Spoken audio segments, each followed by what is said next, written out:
नमस्कार दोस्तों। आज हम श्री कृष्ण की लीलाओं को समझने की शुरुआत करेंगे, लेकिन उससे पहले एक सवाल। अगर भगवान स्वयं पूर्ण हैं, तो उन्हें इस धरती पर आने की जरूरत ही क्यों पड़ती है? क्या भगवान सिर्फ राक्षसों का वध करने के लिए आते हैं? क्या उनकी लीलाएं सिर्फ मनोरंजन मात्र हैं? क्या इनके पीछे कोई बहुत गहरा आध्यात्मिक रहस्य छुपा है? आज हम इन्हीं सभी प्रश्नों का उत्तर जानेंगे। सबसे पहले मंगलाचरण क्यों किया जाता है? सनातन परंपराओं में किसी भी आध्यात्मिक ग्रंथ की शुरुआत सीधे विषय से नहीं होती। सबसे पहले भगवान, गुरु और पूर्व आचार्यों को प्रणाम करते हैं। ऐसा नहीं है कि यह केवल एक परंपरा है, बल्कि इसलिए क्योंकि आध्यात्मिक ज्ञान किसी व्यक्ति की कल्पना से नहीं मिलता। यह ज्ञान गुरु शिष्य परंपरा से प्राप्त होता है। जैसे बिजली पावर स्टेशन से तारों के माध्यम से हमारे घर तक पहुंचती है, वैसे ही भगवान का ज्ञान भी गुरु परंपरा के माध्यम से हम तक पहुंचता है। इसलिए गुरु महाराज श्री चैतन्य महाप्रभु और पूरी गुरु परंपरा को प्रणाम करते हैं। अब गुरु परंपरा क्या है? भगवान श्री कृष्ण ने सबसे पहले यह दिव्य ज्ञान ब्रह्मा जी को दिया था। ब्रह्मा जी ने नारद मुनि को दिया, नारद मुनि ने वेद व्यास को दिया।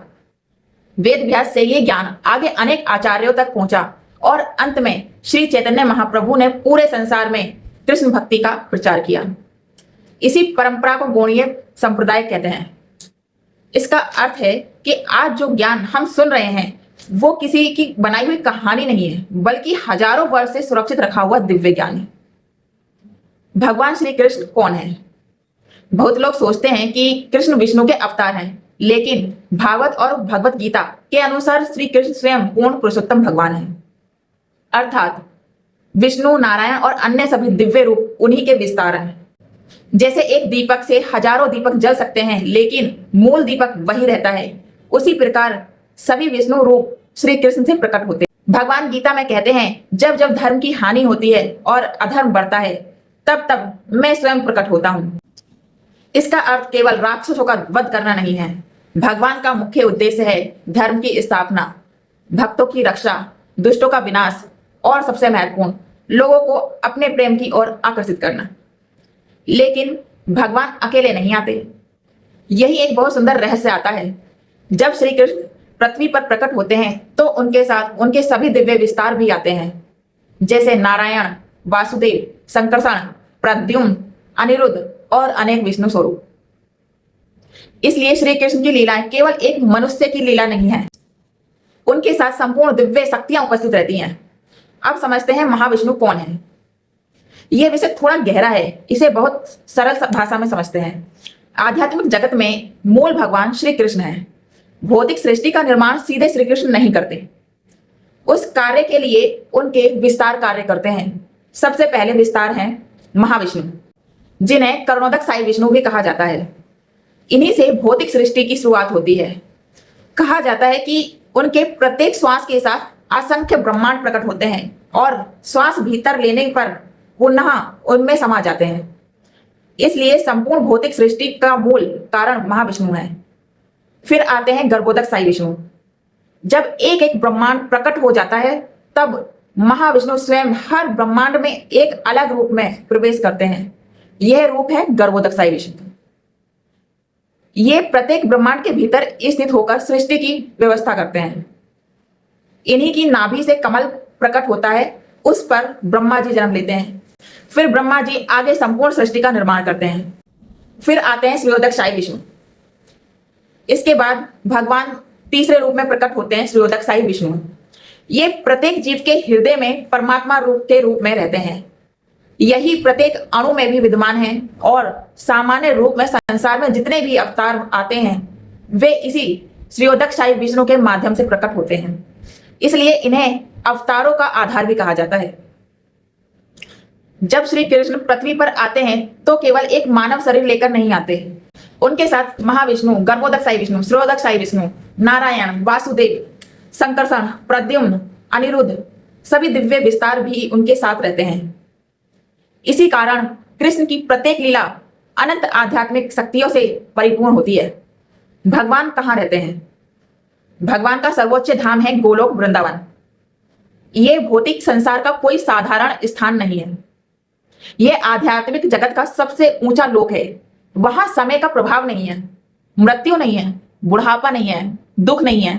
वहां के वृक्ष कल्प वृक्ष हैं जो इच्छा पूरी करते हैं। वहां की गाय सुरभि हैं जो असीम दूध देती हैं। और वहां हर व्यक्ति केवल भगवान की प्रेम सेवा में लगा रहता है। फिर भगवान पृथ्वी पर क्यों आते हैं? अगर उनका धाम इतना सुंदर है तो वे यहाँ क्यों आते हैं? क्या उन्हें कोई कमी है?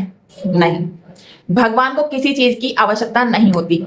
वे केवल करुणा से आते हैं ताकि इस संसार में भटक रहे जीवों को दिखा सकें कि असली आनंद कहाँ है। उनकी वृंदावन लीलाएं जीवों को आकर्षित करने का निमंत्रण है। मानो भगवान कह रहे हो, तुम जिस सुख की तलाश इस संसार में कर रहे हो वह मेरे धाम में तुम्हारी प्रतीक्षा कर रहा है। भागवत के अनुसार 3 प्रकार के मनुष्य होते हैं। पहले, जो पहले से भगवान के प्रेम में स्थित हैं, उन्हें कृष्ण कथा सुनने के अलावा कुछ अच्छा नहीं लगता। दूसरे, जो मुक्ति चाहते हैं, वे भगवान को समझना चाहते हैं और आध्यात्मिक जीवन अपनाना चाहते हैं। तीसरे, जो केवल भौतिक सुखों में डूबे रहते हैं, उन्हें लगता है कि धन, पद, इंद्रिय सुख ही जीवन का लक्ष्य है। लेकिन आश्चर्य की बात यह है कि कृष्ण कथा इन तीनों का कल्याण करती है। अब कृष्ण कथा क्या है? भगवान श्री कृष्ण से संबंधित हर दिव्य चर्चा कृष्ण कथा है। चाहे वो भगवत गीता हो, श्रीमद् भागवत हो या वृंदावन की लीलाएं, सब कृष्ण कथाएं हैं।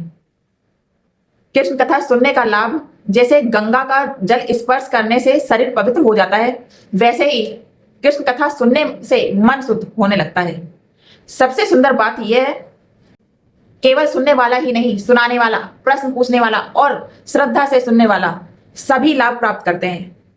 अब गोपियों की लीला को कैसे समझेंगे? बहुत से लोग बिना सोचे समझे कहते हैं कि कृष्ण और गोपियों की लीलाएं सामान्य प्रेम कहानी है। लेकिन भागवत स्पष्ट कहता है यह भौतिक काम नहीं है, यह शुद्ध आध्यात्मिक प्रेम है। गोपियां भगवान से कुछ लेना नहीं चाहती थी, वे केवल भगवान को प्रसन्न करना चाहती थी। यही निष्काम प्रेम भक्ति की सर्वोच्च अवस्था है। अब आते हैं महाराज परीक्षित पर। महाराज परीक्षित एक महान राजा थे। एक ऋषि के पुत्र के श्राप से उन्हें पता चला कि 7 दिन बाद उनकी मृत्यु निश्चित है।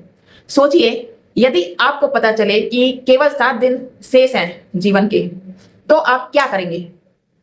परीक्षित जी ने राज्य, धन, परिवार सब छोड़ दिया। वे गंगा तट पर जाकर बैठ गए और निर्णय लिया कि अब केवल भगवान की कथा सुनेंगे। उसी समय महान आत्मज्ञानी सुखदेव गोस्वामी वहां आए। परीक्षित जी ने उनसे पूछा, मनुष्य को मृत्यु के समय क्या करना चाहिए, किसका स्मरण करना चाहिए? भगवान श्री कृष्ण की लीलाएं विस्तार से सुनाइए।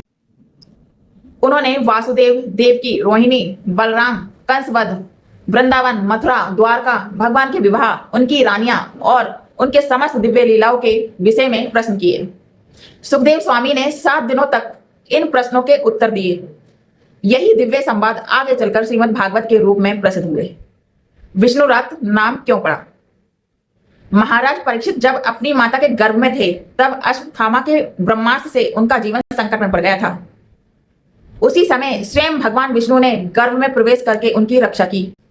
इसी कारण उनका एक नाम विष्णुरात पड़ा, अर्थात जिसकी रक्षा स्वयं भगवान विष्णु ने की। इस प्रस्तावना का सबसे बड़ा संदेश ये है कि भगवान श्री कृष्ण केवल इतिहास के एक महान व्यक्ति नहीं है, वे पूर्ण पुरुषोत्तम भगवान हैं। उनकी प्रत्येक लीला जीवों को भगवान के प्रेम की ओर बुलाने का निमंत्रण है। यदि हम श्रद्धा से कृष्ण कथा सुनना शुरू करें तो धीरे धीरे हमारा मन भी शुद्ध होने लगता है और जीवन का वास्तविक उद्देश्य समझ में आने लगता है। इसी आधार पर आगे श्रीमद् भागवत की अद्भुत कृष्ण लीलाएं प्रारंभ होती हैं। यहाँ आपको सिर्फ मोटिवेशन ही नहीं मिलेगा, यहाँ मिलेगी श्री कृष्ण का ऐसा ज्ञान जो आपकी सोच और आपके जीवन को बदल सकता है। इसलिए चैनल को फॉलो कीजिए और इस आध्यात्मिक यात्रा में हमारे साथ जुड़िए। राधे राधे।